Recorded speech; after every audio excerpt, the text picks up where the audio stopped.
Media మిత్రులకి నమస్కారం.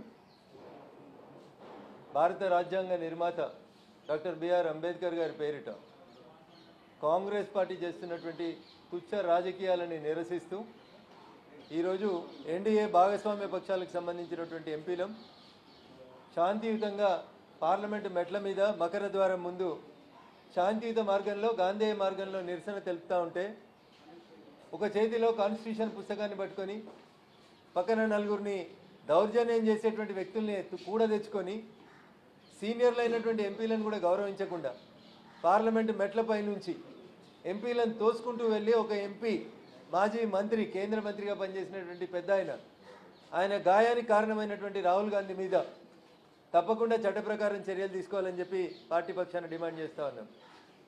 కాంగ్రెస్ ఈ దేశానికి స్వతంత్రం వచ్చిన నాటి నుంచి లేదా భారత రాజ్యాంగం అమల్లోకి నుంచి వచ్చిన నాటి నుంచి ఈ రోజు దాకా ఏ రోజు కూడా అంబేద్కర్ గారిని గౌరవించినటువంటి కాంగ్రెస్ పార్టీ ఈరోజు కొత్తగా తామే అంబేద్కర్ సిద్ధాంతానికి వారసులం అన్నట్టు ప్రయత్నించడం అనేది బాధాకరమైనటువంటి విషయం. రాజ్యాంగాన్ని భారతదేశం ఆమోదించిన తర్వాత 2 సార్లు జరిగినటువంటి ఎన్నికలలో డాక్టర్ బాబాసాహెబ్ అంబేద్కర్ని ఓడించినటువంటి పార్టీ ఏందని ఉందంటే ఈ దేశంలో అది కాంగ్రెస్లు కమ్యూనిస్టులు తప్ప ఇంకొకరు కాదు.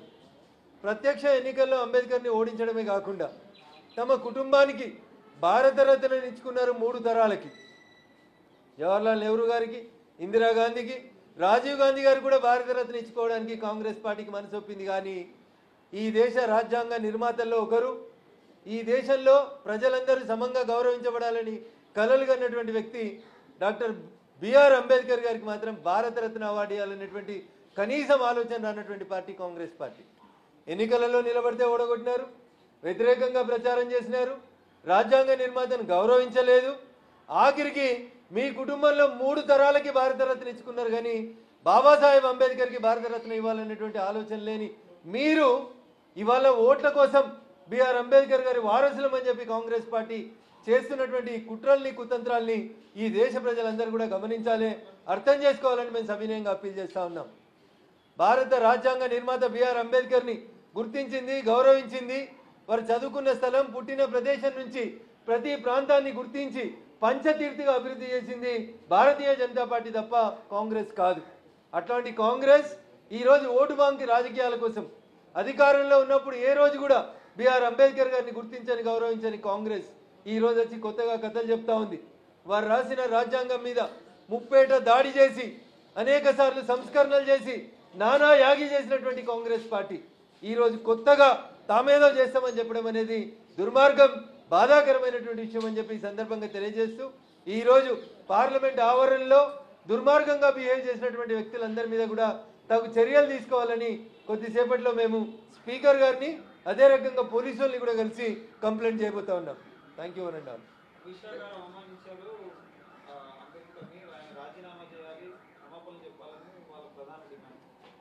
సో కాంగ్రెస్ పార్టీ ఏం చేయాలో అర్థం కాకుండా భారత రాజ్యాంగం మీద 2 రోజులు సుదీర్ఘంగా చర్చ జరిగిన తర్వాత ఏ రకంగా తమల్ని తాము ప్రొటెక్ట్ చేసుకోవాలని అర్థం కాకుండా కాంగ్రెస్ రాజ్యాంగ నిర్మాత అయినటువంటి బిఆర్ అంబేద్కర్ గారికి 1950 నుంచి 2024 దాకా 1, 2, 3, 4, 5వ తరమైనటువంటి రాహుల్ గాంధీ దాకా భారత రాజ్యాంగానికి చేసినటువంటి అవమానాలని మేము ఈ దేశ ప్రజల ముందు ఉంచినప్పుడు కాంగ్రెస్ పార్టీకి ఏం చేయాలో అర్థం కాక ఏదో ఒక బహానా తీసుకొని గందరగోళం సృష్టించే ప్రయత్నం చేస్తుంది తప్ప భారతీయ జనతా పార్టీ ఈ దేశ రాజ్యాంగ నిర్మాతగా బిఆర్ అంబేద్కర్ గారిని గౌరవించింది, గుర్తించింది, వారు చేసినటువంటి పనులని స్వాగతించింది తప్ప మీలాగా ఓట్ బ్యాంక్ రాజకీయాలు మేము చేయట్లేదు. మీరేమో రాహుల్ గాంధీ పైన చర్యలు తీసుకోవాలంటారు, ఆయన ఏమంటున్నారు, నాకు కూడా ఎంపీగా హక్కు ఉంది లోపలికి వెళ్ళడానికి, కానీ నేను వెళ్తుంటే వాళ్ళే నన్ను అడ్డుకున్నారు అనేటువంటిది ఆయన చేస్తున్నటువంటి ఆరోపణ. యాజ్ ఏ ఎంపీగా ప్రతిపక్ష నేతగా నాకు సభలోకి వెళ్ళేటువంటి హక్కు లేదని కూడా ఆయన ప్రశ్నిస్తా ఉన్నారు. సో రాహుల్ గాంధీ గారు అర్థం చేసుకోవాల్సింది ఏంటంటే కేంద్ర మంత్రులు చాలా మంది కూడా మేము ప్రొటెస్ట్ చేస్తున్నప్పుడు ఆ పక్కన ఇంకొక ద్వారం ఉంటుందన్న, దాంట్లోంచి వెళ్ళిపోయినారు పైకి. ఈయన కావాలని 4 నేసుకొని వచ్చి పెద్ద మనుషులు, మహిళలు మెట్ల మీద నిల్చుంటే వాళ్ళని నెట్టుకుంటూ పోయి దౌర్జన్యం చేసి ఎవరు రాహుల్ గాంధీ గారిని సభలకు పోవద్దని చెప్పలేదు. సభలో చర్చకు రమ్మనే మేము పిలుస్తాం. చర్చ జరిగినప్పుడల్లా పారిపోయేది రాహుల్ గాంధీ గారు. ఈరోజు అనేక మంది కేంద్ర మంత్రులు పక్కన ఉన్నటువంటి ద్వారం గుండా వెళ్ళిపోయారు. రాహుల్ గాంధీ గారికి కూడా అవకాశం ఉండే, అయినప్పటికీ కూడా కావాలని తను ఏదో దాదాగిరి చేసేందుకు వచ్చినట్టు వచ్చి అమాయకులైనటువంటి పెద్దలు సీనియర్లు అనేటువంటి గౌరవం కూడా లేకుండా వాళ్ళ మీద మ్యానాండి చేయడం అనేది వారి విజ్ఞతగా వదిలేస్తా ఉంటారు. రాహుల్ గాంధీ దాదాగిరి చేసింది అన్నట్టుగానే ఉందా అక్కడ? అంటే మీరు నేను మెట్ల పైన 3వ వరుసలో ఉన్నాను, నేను చూస్తూనే ఉన్నాను. వచ్చుడే వాళ్ళ చెస్ట్ మీద చేసి మహిళలని కూడా చూడకుండా నెట్టుకుంటూ పోయినారు. ఇంతకంటే దుర్మార్గం ఏముంటుందన్న?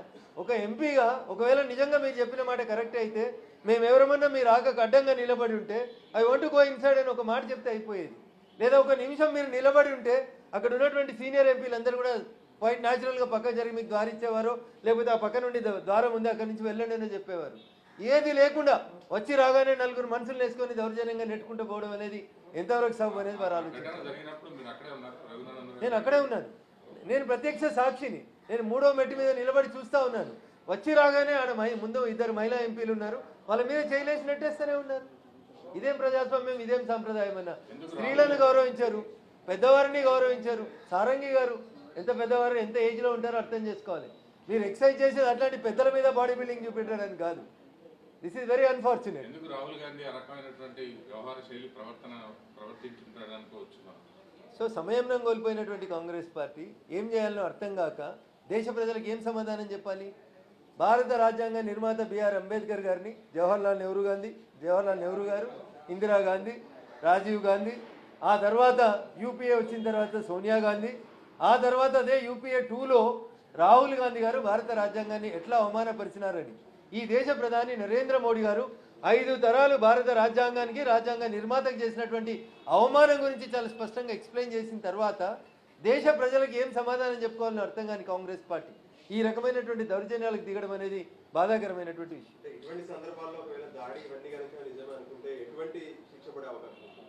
So it is too early to comment Rajanna. Wait for the evening. మధ్యాహ్నం 2 గంటలకల్లా వీడియో ఫుటేజ్లంతా పరిశీలించిన తర్వాత బాధ్యత గల ఎంపీలుగా మేము సమయంలోతోటే ఉన్నాం, సమయంలోతోటే వ్యవహరిస్తాం. తప్పు ఎక్కడ జరిగిందో చూస్తాం. ఖచ్చితంగా చట్ట ప్రకారంగా తీసుకోవాల్సినటువంటి అన్ని చర్యల గురించి కూడా మా పార్టీ పెద్దలు ఆలోచిస్తారు. పార్లమెంట్ సమయంలో ఏ విధంగా అయితే ప్రధానమంత్రి మోడీ పైన కామెంట్ చేశారంటూ కోర్టు విషయంలో ఇప్పుడు మళ్ళీ అటువంటి సందర్భాలు చట్టం తన పని తాను చేసుకుపోవాలని కోరుకుంటాం. దౌర్జన్యం చేసినటువంటి ఎంపీ, ఒక ఎంపీ సాటి ఎంపీల మీద దౌర్జన్యం చేయడం వరకు ఎంతవరకు సమంజసం, ఎట్లా దాన్ని జస్టిఫై చేసుకుంటారనేది ఆలోచించుకోవాలి. ఒకవేళ బీజేపీ ఎంపీలు మీకు ద్వారం వదలక ప్రొటెస్ట్కి మీకు అడ్డంగా నిలబడి ఉంటే అట్లీస్ట్ మీరు ఒక నిమిషం అన్నా నిలబడి ఉండాల్సింది. ఆ మాత్రం కూడా చేయకుండా తోసుకుంటూ పోవడం అనేది సరైనది కాదనేది నా భావన. రాహుల్ గాంధీ ప్రవర్తన వ్యవహార శైలి మీద బీజేపీ ఫర్దర్గా ఎలా చేయబోతుంది సార్ మీ పార్టీ కానీ ప్రధాని? అంటే ఆ వీడియోస్ అక్కడ జరిగినటువంటి ఇష్యూస్ అన్నీ కూడా చూసిన తర్వాత చట్ట ప్రకారం కంప్లైంట్, ఒకవేళ నిజంగా వారు చేసినటువంటి దాడి వల్లనే వారికి ఇంజురీ జరిగింది అనుకోండి, చట్ట ప్రకారం ఎఫ్ఐఆర్ రిజిస్టర్ కావాల్సిందే.